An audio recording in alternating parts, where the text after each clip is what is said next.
Hello everybody and welcome back to Let's Play Pokemon Sapphire. Last episode I went through Mauville City and Verdant Turf Town and fought most of the trainers in between those routes, but today we get to break these rocks that were above Mauville City.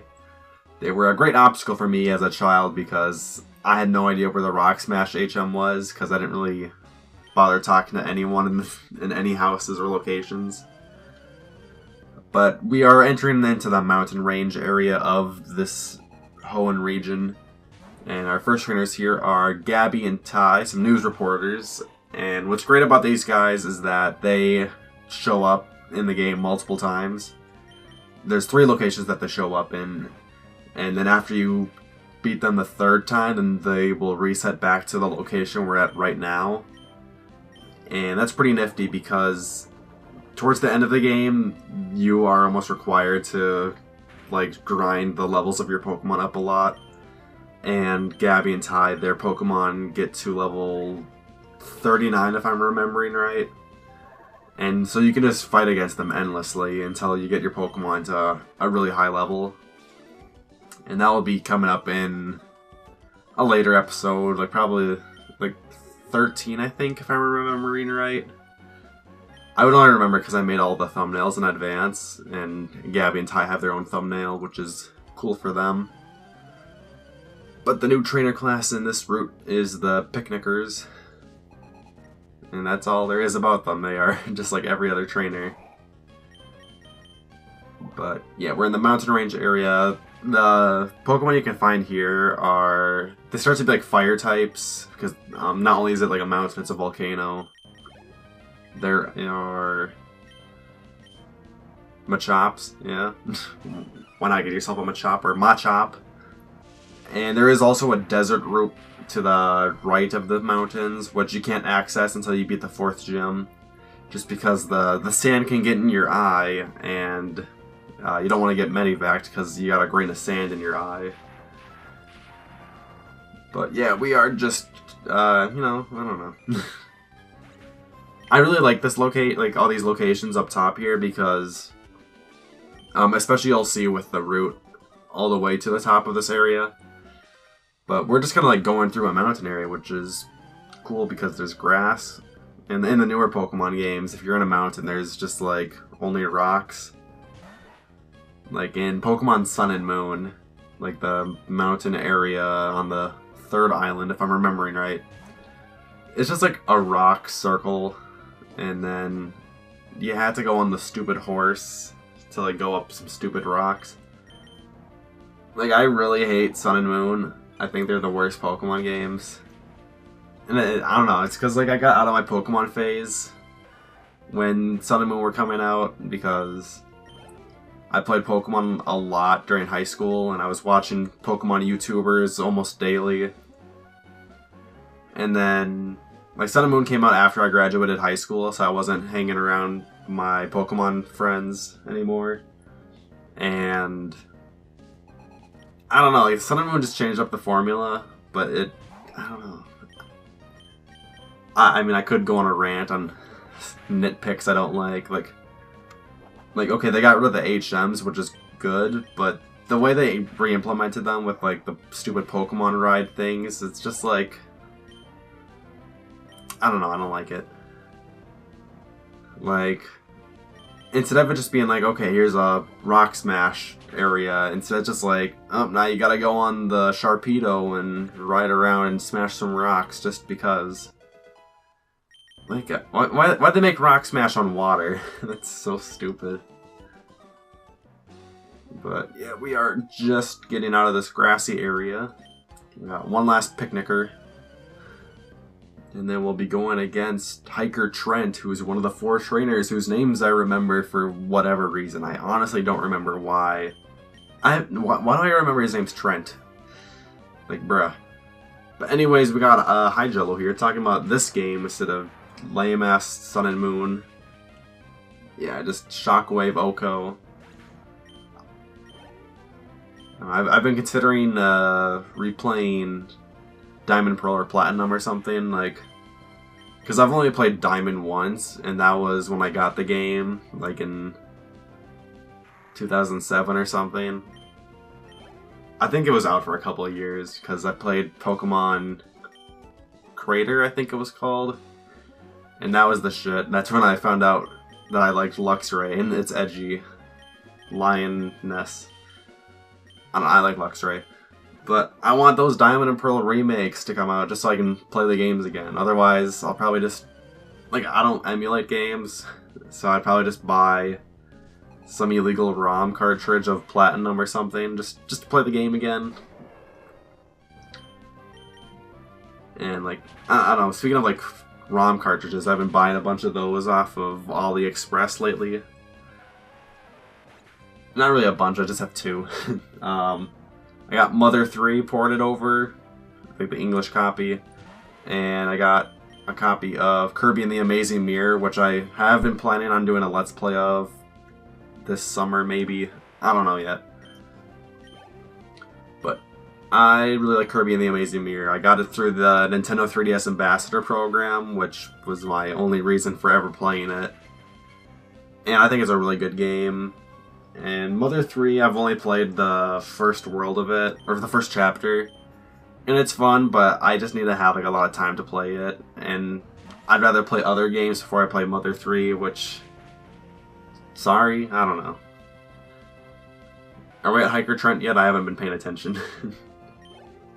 But yeah, I just want a Diamond... Yeah, Hiker Trent. Yo, his legs are cramped. Watch out. And then there's Team Aqua Grunts up top. They're blocking the road to get to the volcano. No, but, I don't know. Diamond and Pearl are pretty good. Even though I've only played Diamond once, like I said.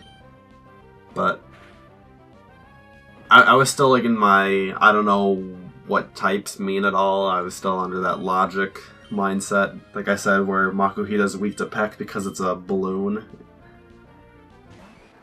But I remember the environments being fine, except for like that huge mountain cave in the center. And I remember the champion fight against Cynthia being like balls to the wall difficult. Even though I beat it on my first try, but it was just really intense because of the stupid Milotic and its dumb Aqua Ring or whatever. But there's a little fire cave here. It's called Fiery Path. I don't think I got any wild encounters on this first trap. Oh, and I got one. But you can get, like, some fire Pokemon and poison Pokemon in there. Oh yeah, and this is also the route where I found my only shiny... the only shiny Pokemon I've caught in this game. Which is a shiny Numel or Numel or whatever. It was like the fire camel Pokemon that May had when I fought her a couple episodes back, but... I don't usually use Numel. Mainly because I picked Torchic, and that's the fire type of my choice in this game. But Camerup's got a pretty cool design, I have to admit. But yeah, I did the Let's Play of this game on my old channel, like 5 years back. I gave up because I just didn't want to do it anymore.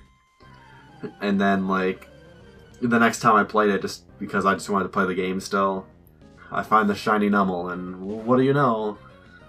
Shiny. And I got that transferred over to my copy of Alpha Sapphire right now. I still haven't paid for Pokemon Bank to transfer all my competitive Pokemon that I don't use to Moon. And this trainer guy, he can be kind of difficult. I don't know, I remember having difficulty with him on my earliest playthroughs, but now he's not a huge problem, mainly because I can play the game good. But yeah, I haven't found a whole lot of shiny Pokemon, like, while playing Pokemon ever. Like, I have a shiny Pidgey from Pokemon Fire Red. And then in this game, I have the shiny Numel. And I found a shiny Chinchou once, but I didn't know it was shiny. Because I was looking for a Relicanth to get some legendary Pokemon that require a Relicanth.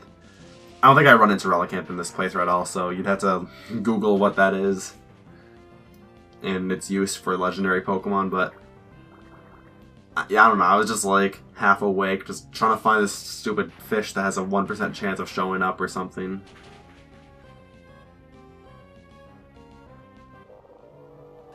Okay, so Whalmer just fell. Hydrello gained 264. The wing is 264. And I'll just say when it stops. Stop. Sorry for that bit of a audio stop there. Audacity fucking sucks ass. So, yeah, we're just continuing this conversation about Audacity sucking. But going back to my shiny Pokemon conversation, I don't think I found any shinies in Diamond when I played that, or Soul Silver. And then with Pokemon Black, I was just randomly breeding Panpors. I don't remember why. I think that's when I was like first like understanding what competitive Pokemon was, and I was just trying to make like in-game Pokemon teams. So I was just like breeding my in-game Pokemon and then giving them competitive movesets, but I'm not IV or EV training them. I was just getting the fucking nature and the attacks correct.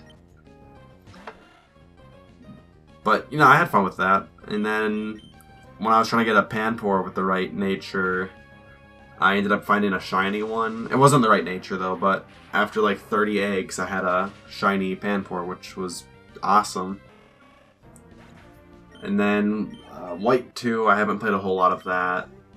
So, like, I'm only like 3 hours into White 2. I just never bothered playing it. I don't remember why. It's not bad, it's just something else must have been going on at that time. And then Pokemon Y, I started like breeding for shiny Pokemon. So what happened with that? I bred like a shiny Vulpix. I think that one took a couple. That one took more than 1,000 eggs. Shiny Ralt. That one took either 300 or 600. I don't remember. And I feel like I bred for another shiny Pokemon, but a Phantom. And that one was like also the 300 or the 600. Those two are mixed up with me. And then I found another shiny Pidgey in like the Friend Safari, which apparently the Friend Safari has a higher chance of getting shiny Pokemon, so I just have 2 shiny Pidgeys. I think I traded it actually to get like a shiny Porygon from someone. And yeah, the shiny Phantom and Vulpix I had, I was trying to get their hidden abilities. I think the Vulpix I was trying to get Drought, but I ended up getting Flash Fire. And the Phantom, I think I was trying to get Harvest, and I wound up getting, I don't remember what its other ability is. I know it wasn't Frisk. I don't know if they get Frisk, or if I'm thinking of Pumpkaboo. But, yep, we are just into this new route now. That's all the shiny Pokemon I've found. So we're into this cool route. It's like a Volcano Ashy area. I'm fighting the Skarmory because, first of all, they're super rare. But also I thought they were going to give me a lot of experience. So that's why I fought it.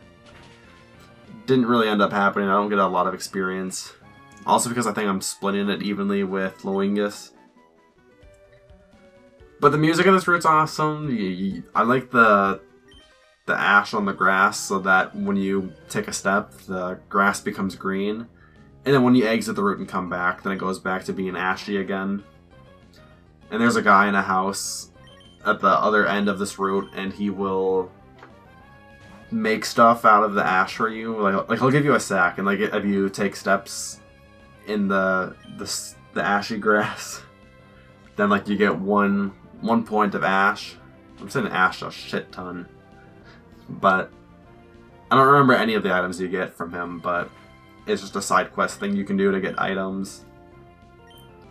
And I thought it was cool at first, but then you realize, like, man, this takes a long time, and then later on you probably had to pay for a bunch of repels just to make it quicker, because you run into Pokemon all the damn time.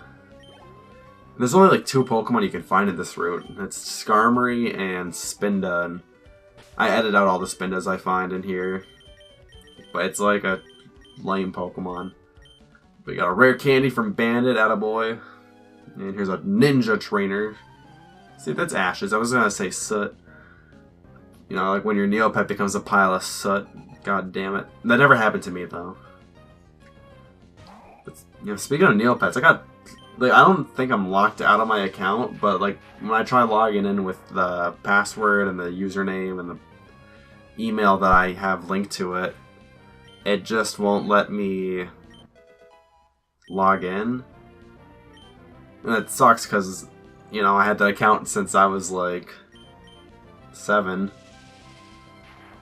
Man, Audacity is lagging a bit. I hope that doesn't screw up this audio. Like, I really need to just search for an Audacity replacement. Like, I don't know if the Elgato voice recording option thing, I don't know how good that is. But maybe I'll try that out sometime. Who knows? But I would just test that out before using it in a recording, just to make sure and whatever. But I only really use Audacity to record and then to get rid of background noise, so that's a thing. But we are still fighting this ninja trainer. They all have Japanese names or whatever, so I mean, that's a thing. Does that mean the English, the localization team, whatever they are, that they are extremely racist? Not in my Pokemon game. I don't really care. Coughing goes for tackle. Yeah, I'm using Shockwave over Sludge because poison resists poison. I think I've already mentioned that with like Tentacool and Roselia. But also, I can't get poisoned by the Coughing because I am a poison type. Well, maybe it's different because, like, grass types can still be hit by Stun Spore and whatever in this game, but not in the newer games. I also just discovered today that Tackle has a 100% accuracy in the newer games. And I didn't know that part, but I did know it had like a 95% accuracy in like this game, for instance. And I like to just, oh hey, Scratch has 100% accuracy, but Tackle has 95%. Therefore, like whenever I pick my starter, I'm like, okay, if it has Tackle, I just slightly hate it more because of that 5% chance. But geez, my Pokemon are a higher level than I remember. I thought we were still like at 25 and stuff, because I swear Luingus, he evolved at the very end of the last episode, but I guess the experience shared does a lot of work. Especially when you get half the experience without being on the screen at all. But we got Headbutt, which does some clean damage. Even though it's a special offensive move, it is like my strongest move, so I suppose that makes sense. Even though it's not stab boosted, I don't understand like how Headbutt is so strong when it's not stab boosted. Even though it has like a 80 base power. Like when I'm doing the math in my head, it just doesn't make any sense. Even though I don't really do the math when I play Pokemon. Especially in game, I don't know. Well, I guess I just don't think about it when I do it. But we got a double battle with 2 Whismurs just because. I don't know. Whismur is kind of lame. Or Pumbloom, as Game Grumps called it. I don't know, like, I've never used Whismur in game just because its design is kind of ugly and its evolved forms designs are ugly too. But in the newer games, and when I say newer games, I mean X and Y and Omega Ruby and Alpha Sapphire, because I have not been playing I haven't been keeping up with the newer competitive stuff. So, like, Exploud is like an RU tier Pokemon, but just because it has Boom Burst and fucking just choice specs that and you are good to go. Stab boosted choice specs, hyper or Boom Burst. God, like, I don't know, it's just like such a lame moveset, but just because of how specific and niche it is, like, that's why I like it. But we are so close to getting Hydro to level 26, which is the level it evolves at, and we'll get a nice and juicy Swallow. I'm swapping out so I can guarantee the evolution at the end of this battle.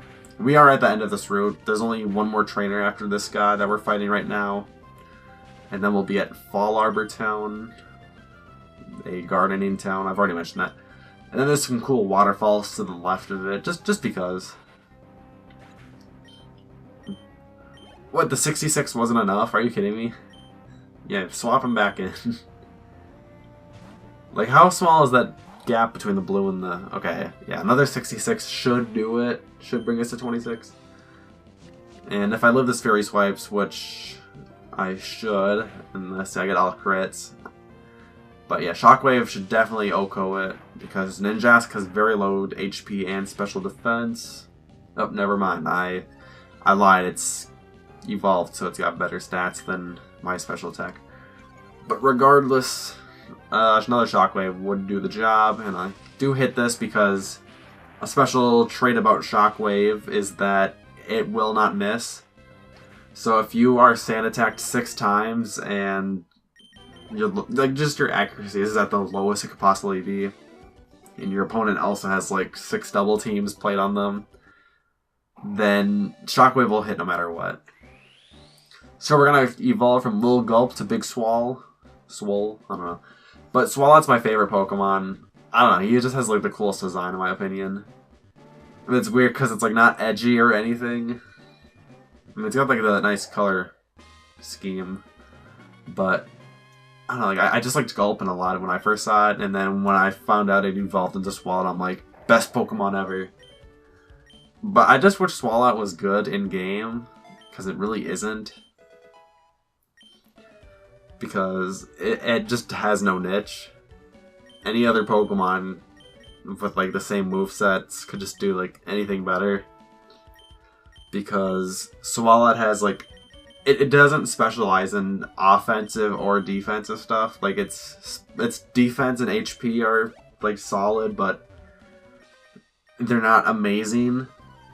Like a Snorlax is a better especially defensive wall than Swalot, or like Weezing's a better physically defensive wall. I should have picked a poison type for the specially defensive. Like Tentacruel, for instance. And then Tentacruel also is water type, so it gets like Scald and whatever. Ice Beam. I mean, Swallow gets Ice Beam too, but I don't think it's super useful and competitive. Not that I don't remember exactly. Like I just don't have a competitive Swalot set, even though it's my favorite Pokemon. But like I don't even remember what moves it learns. Like, it's like, okay, put Toxic on it just for Toxic. And then, like, I don't know. I'd have to build a whole PU tier team. Because, you know, Swalot's not good in any other tier. Like, otherwise I just use Weezing for my poison type. But right now we're going to get ourselves another Pokemon. So Zigzagoon's one of our HM slaves with Rock Smash and Cut. Lombre will be the other HM slave. I think I mentioned this when I honestly don't remember. I guess I'll just repeat it then. But Lombre is probably the best HM slave in the entire game, with it learning 6 out of the 8 HMs available. And it learns all 3 of the water type HMs, which is very valuable because, you know, it's good. You don't want to have like one Pokemon use Surf and then another have Dive. Even though logically speaking that doesn't make any sense. I always thought it was kind of weird. Like, you could use Fly while you're just using Surf. So it's like, okay, bye Pokemon. Bye Lombre. But yeah, Lombre will be very useful in the end game just for its HMs it learns. Now I just have to catch it. Hopefully it will be easier than the stupid Sableye that ate up, what was it, like 30 Pokeballs? Like, unbelievable. Although it is believable because I've tried catching Sableye many times in many past playthroughs. But yeah, we got Lombre here. And what are we gonna name it? I already know. It's gonna be named Cartel because Mexican. No, but like there was one live streamer who I watched a little bit. I don't remember his name anymore, but his whole shtick was that he was like Mexican or something. And his favorite Pokemon was Lotet, I think, because like I swear that was his avatar. But yeah, he always named his Lotet Cartel, so I guess that's a shout out to him, even though I don't remember his name. Because I only watched him like a couple, like maybe like 10 times. I feel like there was an H in there, I don't know. But now we are fighting some more trainers. We're just going to finish up this route here where we caught the Lombre. because there's a bunch of trainers in there, and we're also slowly running out of time in this episode. But yeah, Barboach is a cool Pokemon. It's not super good. It used to be my water Pokemon of choice just because I like its design, and its Evolve Form's design is pretty cool too, but it can only be found in like this area, I think, and you can't get the good rod until after the 5th gym, so it's a bit of a pain to go back and get one and then evolve it and whatever. It's not super strong or super bulky, but you do get water and ground type attacks, so that's something. Like if I had a 6 Pokemon team, Barboach would be choice number 6. And then, like, Ralts and Gardevoir and whatever, they'd be choice number 5. But I feel like they're not as good in this game, so that's just how it is. But I mean, like, if I played Alpha Sapphire, they would be my team, because the experience share is, like, super useful in newer games. But I don't know, it's controversial for me. Like, I like the way it is in the older games, but at the same time, if you have the option to like train all of the Pokemon at the same time, like I'll pick that instead because of obvious reasons. But the route we're in right now, it's I like the Pokemon you can find here. Like there's a bird Pokemon with clouds for wings. I always thought that was a cool design, and it was like one of my sister's favorite designs. And then like there's a version exclusive Pokemon in this route as well. So in my game it's a poison snake, and in the Ruby it's a mongoose. And like the mongoose's special thing is that it's immune to poison. And I think that's cool because I mean, I don't know like exactly how it works, but I guess snakes and mongooses have like a natural rivalry against each other. So like the snake's technically supposed to be like good against the mongoose, but the mongoose has developed a resistance against the snake. So by that logic, it would be better to pick the mongoose. And just based on their design, I like the mongoose better. We'll be seeing them in the 5th gym. There's like 2 or 3 trainers that have them. But yeah, its name is Zangoose. I don't know what the Zan stands for. Poison. Haha. Troyzan. No, but I don't know. Like, I'd like to use it in game, or not in game, competitive, because Zangoose has in the newer games it has a special ability. Instead of it being immune to poison, if it is poisoned, then its attack like doubles. So with that, you can. There's a move that, like, if you have a status, it will do double the damage, and then it's also stab boosted for Zangoose. So then you get, like, a 6 times effective stab boosted move or something like that. But it's not super effective against anything, so that's the only con about it. But Zangoose is only good, like, in lower tiers, unless you make a team revolved around it. But I don't know, I wish I had Zangoose in this game. Like, I would trade Seviper, the snake Pokemon I've mentioned. I would trade Seviper for Zangoose, and then literally I would have no reason to want to buy Ruby, just because I'll have every exclusive Pokemon that I like between the A or B options. And the only other time where the exclusive Pokemon I really like all of them, is Pokemon Blue. And unfortunately for me, I have Pokemon Red, so yeah, I mean, like, I like Vulpix, I like... Wait, is Scyther in blue or red?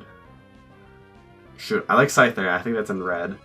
I like Sandshrew better than Ekans. And I can't think of any of the other exclusive Pokemon. I think there's like a water type exclusive. They're like Slowpoke and Shellder. But that's a tough one for me because I really like Slowpoke and Shellder. And their evolved forms. I mean, like, competitively I use Shellder more, but design-wise I think Slowpoke and Slowbro were just like the better looking Pokemon. But I already use a Psychic Pokemon in Red, so Slowpoke's not usually the option I go for. And I always pick Squirtle, which is the water starter, so it sucks for me to like Slowpoke, but I just don't use it. Even though you can make the case that, well, Ryan, in Sapphire you have 2 fighting-type Pokemon, and that is 100% true, but I don't know. Like Breloom is like exclusively for fighting-type attacks, because its grass-type stuff is pointless. But Muskin you can use its fire and fighting-type stuff. So going back to the game, we have finished trainers in that grassy patch. Now we're going into the mountain. Or volcano, because it's just one huge volcano. We got Kinder Bernie here. He's got some Slugmas. I don't know. I really like the design of Slugma and its evolved form Magcargo. But they are rock fire types, so they're pretty much useless. I don't remember any of their resistances, but they got way too many weaknesses. Like water, ground. Like it's 4 times weak to water and ground, and in competitive, like water and ground are like 2 of the best and most common Pokemon types you'll find. Let's see, it's weak to... I think it might be weak to steel, which is kind of weird, even though it's super effective against steel. What else is rock weak to that fire doesn't resist? I don't remember offhand, but I feel like Magcargo is just weak to too many things. We got 2 more hikers to go against, and then that's really it for this episode. And then we'll be going into some more plot-based stuff. And by plot, I mean the side plot, because the Team Aqua is the side plot, because being the champion is the main plot. Whoa. I think it's weird, like, when I watch this, the Geodudes are super green, but then when I watch it through my iPod screen, it's like a brownish green. So, I don't know. But this guy has a bunch of Geodudes. Hiker Lucas. That's my grandma's maiden name. And every time she hears the word Lucas, she will stop whatever, any conversation is going on, just to remind you that her last name was Lucas at one point. She's like that all the time. Like, if she just kind of ignores everyone else's conversations and will just, like, she'll listen, but, I mean, she'll hear, but she won't listen. So then, like, she'll hear a word that triggers a response in her memory, and then now the conversation's about that memory that she had instead. And, like, I don't know how my mom does it, but, like, she'll just shut down my grandma just by, like, not talking to her at all. And, like, so my grandma, like, she fell, like, a year and a half ago. So since then, she hasn't been able to, like, drive or do anything. So, like, almost every day, she's calling our house because she needs to go somewhere or she needs something. And, what was it, like, last night, she called our house because one of her other daughters, I guess, didn't respond to the call that she made to their house. And so she's like, can you call her? Because I think she's avoiding me. I'm like, oh, you think? No, I mean, I don't know what was going on there, but honestly, it's like from like 3 to 7 p.m. If the phone rings, it's like, oh gosh, what does she need? Because it's like, I mean, I understand she wants to leave the house, but whatever. This episode's pretty much over, so I hope you enjoyed it. Feel free to leave a like as it will help the channel grow, and subscribe to get updates on my uploads as soon as they happen. But until then, see you next time where the plot will thicken.